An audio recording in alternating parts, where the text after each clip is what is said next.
Hello, and welcome to Tailfin's Executive Briefing. This is your weekly deep dive into the latest news and developments in the global world of artificial intelligence. If you want to get up to speed with what's going on, then you're in the right place. Absolutely. Each week we curate all the key developments in AI so that you don't have to spend your time doing so. It's everything from the latest global AI news to innovative tools that can give you the edge, both professionally and personally. Right. And today, we've got the 5 news stories you need to hear about, plus 4 AI tools that you can use right now. It's the perfect combination of context and practicality. We'll unpack the headlines, explore their implications, and, of course, highlight the tools that help you make the most out of AI, including the free ones. Okay then, let's get started. I'm really keen to hear more about data centers in space. That sounds like it could get really spicy. More of that later. Let's dive right in. The headline stealing all the attention is from OpenAI, who seem to be making news every week at the moment. This week sees Sam Altman spending $6.5 billion to acquire Johnny Ive's company I.O. This is the biggest acquisition OpenAI has ever made, and marks an evolution in their business strategy. It certainly does. And let's not forget, this deal isn't just about the money, it's about ambition. By acquiring a team led by Johnny Ive, who's known for his iconic design work at Apple, they're signaling that OpenAI is becoming more than algorithms and cloud services. They're moving into hardware, tangible devices that you can interact with directly. Right. And think about it. What OpenAI is doing here, it's shifting how people connect with AI day to day. Like, they're not just content with offering ChatGPT on your phone or PC anymore. They want AI to be a physical thing too, something you can hold and use. Indeed, there's also the matter of differentiation. In a market that's becoming flooded with large language models, being able to expand into hardware could give OpenAI an edge, making their ecosystem stickier while showcasing AI capabilities in fresh, unexpected ways. Yeah. And personally, I think we're getting to a point where people are going to expect more intuitive interfaces to interact with AI. Whether it's wearable tech like glasses or bracelets or rings you talk to, the one thing you've always got from Johnny Ive is smart design. How that partnership evolves is going to be fascinating. But while OpenAI is grabbing headlines for this audacious move, there's another story that exposes the vulnerability of this rapidly growing field. I'm talking about Builder.ai. This was a company that seemed to have everything going for it. Massive funding, a groundbreaking partnership with Microsoft, and the promise to democratize software development through no-code solutions. And yet, now they're insolvent. It's been a roller coaster, hasn't it? I mean, Builder.ai wasn't just another AI startup. They hit unicorn status, had 1,000 employees, and were growing like crazy. Or at least it seemed that way. Exactly, but this underscores just how volatile the AI sector can be. Startups may scale rapidly, almost too rapidly, and behind the glossy funding announcements, their foundations aren't always as solid as they appear. It reminds me of a tech deal I covered a few years ago, different industry, but the same problem. The company looked like it was thriving, massive media attention, and then suddenly the cracks started showing. I think Builder.ai's story is a cautionary tale for investors and entrepreneurs alike. Also makes me cautious about buying those annual plans that AI businesses usually offer. Monthly plans might be a little bit more expensive, but you can usually count on the business being around for another 4 weeks. Totally. It's like, in this space, the stakes are just so high and the line between success and failure feels razor thin. Oh, and one more thing.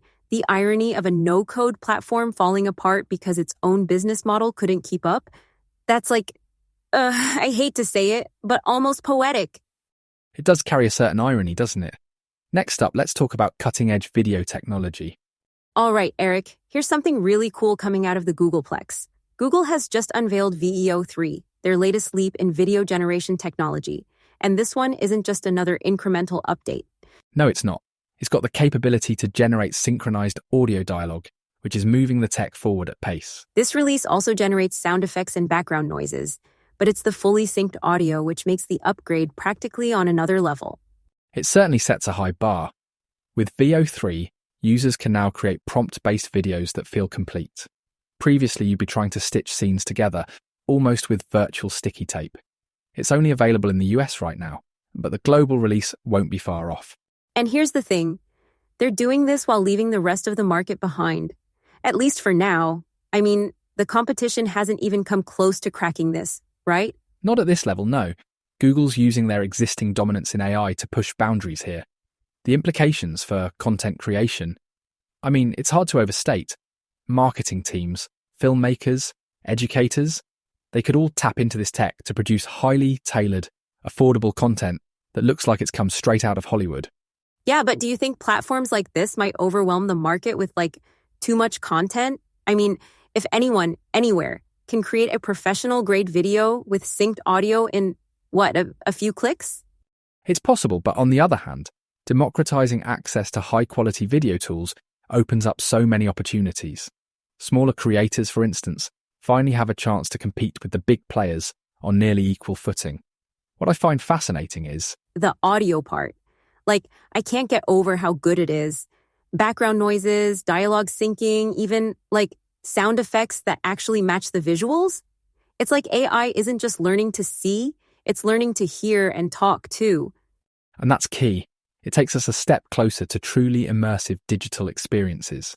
It's almost like we're starting to bridge the gap between what's real and what's machine-generated, and it's blurring faster than ever. Speaking of AI taking us into these immersive real-world applications, did you hear what Amazon is working on?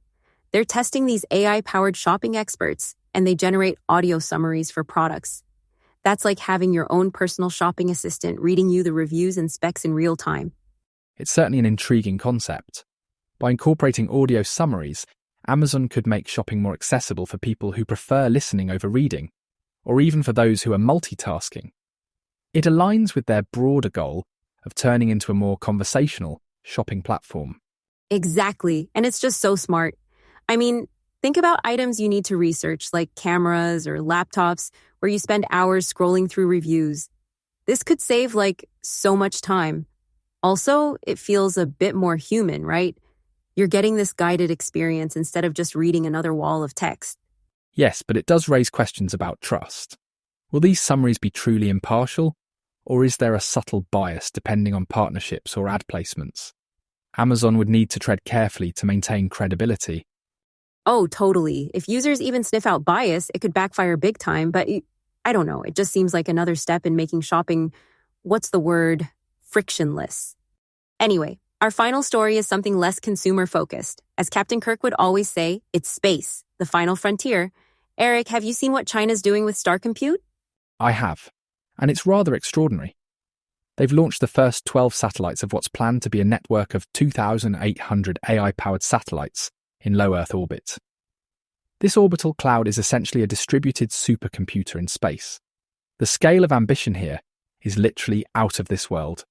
Right? And the potential applications are on another level. You've got data centers that are free from terrestrial constraints. There's solar energy, no cooling costs because it's freezing up there. I mean, this is cutting edge on so many levels. It is. Although it's worth noting that this also escalates the geopolitical competition in AI. Whoever controls the infrastructure in space could very well influence global AI advancements back on Earth. It brings to mind a modern space race. But instead of the moon, it's computing power that's at stake. Right. Instead of who plants a flag, it's who builds the most powerful hardware. And can we talk about those laser inter-satellite links? They're basically creating this ultra-speedy communication network while we're still fiddling with fiber optic cables down here. Indeed, the possibilities are eye-opening. But as with any breakthrough, we also need to consider its implications, environmentally, politically, and ethically. It's a remarkable leap, but one that'll require careful navigation. So far, President Trump hasn't commented, but in the same week that he's unveiled his Golden Dome plans for killer satellites in space to blow missiles up just after they launch, you can guarantee he's going to have a view. I'm half expecting a US Space Marine Corps to be launched later this year to try and police the lower Earth orbit, along the lines of making Canada the 51st state, or renaming Greenland as Trumpland. This feels like one of those moments where innovation can either unlock crazy new possibilities or introduce entirely new risks. We'll keep a close eye on this one as it develops. And speaking of how innovation changes the way we operate daily, let's bring it back down to earth with some standout tools you can try out today. First up, we have Ramble Fix. It's basically a voice-to-text note-taking tool, but way smarter than your average app. Not only does it transcribe what you say, but it also cleans it up, reorganizes it into actionable points, and even writes emails or social posts for you. It's a proper time saver. That certainly sounds efficient. And it's interesting to see how tools like this are redefining voice-to-text beyond basic transcription. The organizational aspect is quite appealing, especially for tasks that require structure, but not a lot of fuss. Exactly. I think back to all those brainstorming sessions where I scribbled on napkins or Post-its, With something like Ramble Fix, it's like, boom, it turns chaos into clarity. Now that could be a tagline. But let's compare that to SEO Writing AI, which approaches content creation from a multilingual perspective. With features that optimize SEO and produce quality long-form content, it's designed for marketing professionals and bloggers. I imagine the ability to generate content in 48 languages would interest even global enterprises. Oh, absolutely. And SEO isn't a hygiene factor in today's internet economy. It's got to be executed properly to be effective. Also, the base plan is starting at around $19 a month. That's not bad for something that can pull Amazon product lists and generate optimized content. Our third tool this week is Content Drips. Cool name, eh? It's a content creation tool to build your LinkedIn presence, giving you AI-generated content ideas, carousel design, and post templates. It's a time saver and also a way through that blank page moment when you've got nothing to say. But, and it's a real but, there's a risk in over-reliance on the AI's suggestions, don't you think? There's that delicate balance between efficiency and maintaining a unique voice. Yeah, for sure. Like you want to streamline your workflow, not, sound like a robot, or worse, sound like everyone else using the same AI tool. Totally. Use it wisely and when you need that extra bit of sparkle in your writing, not every time you post. Now, speaking of standing out, let's look at HeyGen's avatar-based video production.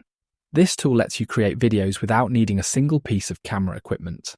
Its self-cloning avatar feature allows people to essentially use themselves as the presenter, which is brilliant and also slightly scary. Right. And it only takes 10 minutes to set up. Like imagine pitching a campaign where you clone yourself into explainer videos. It's kind of futuristic, but also very practical. Practical, yes, but it did have its challenges when we experimented with it for a JellyPod promo. While the quality was impressive, the feedback showed that some audiences still find avatars a touch uncanny. It's a tool that works best when paired with clear, authentic messaging.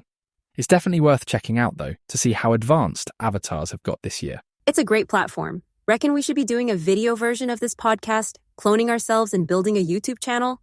Eric and Maddie go visual? That's one to look at for next week. Podcast today, videocast next week. Low Earth orbit broadcast next month. I can see the roadmap developing throughout the summer. So, that's the executive briefing for this week. It's great to see how these tools tie into the bigger picture of what's happening in tech right now. From OpenAI jumping into hardware, to Google's strides in video generation, and even AI satellites. Technology is really reshaping everything around us. It's a great time to be in the middle of all these developments. It's been fascinating, hasn't it? From transformative tools to cautionary tales, this week's developments really show how the AI industry continues to evolve at pace. And for everyone listening, keeping up with these shifts isn't just interesting, it's becoming essential. Exactly. I mean, whether you're in business, content creation, or just curious about tech, there's so much happening right now that it's hard to ignore. And as we mentioned earlier, tools like Ramble Fix, SEO Writing AI, and HeyGen are worth exploring. They hint at the practical benefits AI can bring to professionals across industries, tools that can save time, boost creativity, or offer new ways to reach audiences. Yeah. And honestly, some of these tools aren't just helpful. They're giving smaller players a shot at competing with the big leagues. It's like AI's leveling the playing field in so many ways. But with that comes responsibility. Ensuring authenticity and ethical use of these tools is just as important as their adoption. That's something I hope every creator and professional keeps in mind. Absolutely. So that's all we've got for this week's Tailfin Executive Briefing. Thank you for joining us. Keep exploring and make AI work for you. And remember, raising your AIQ is an investment in your future. All right then, bye for now. Goodbye from the Tailfin team. See you all next week.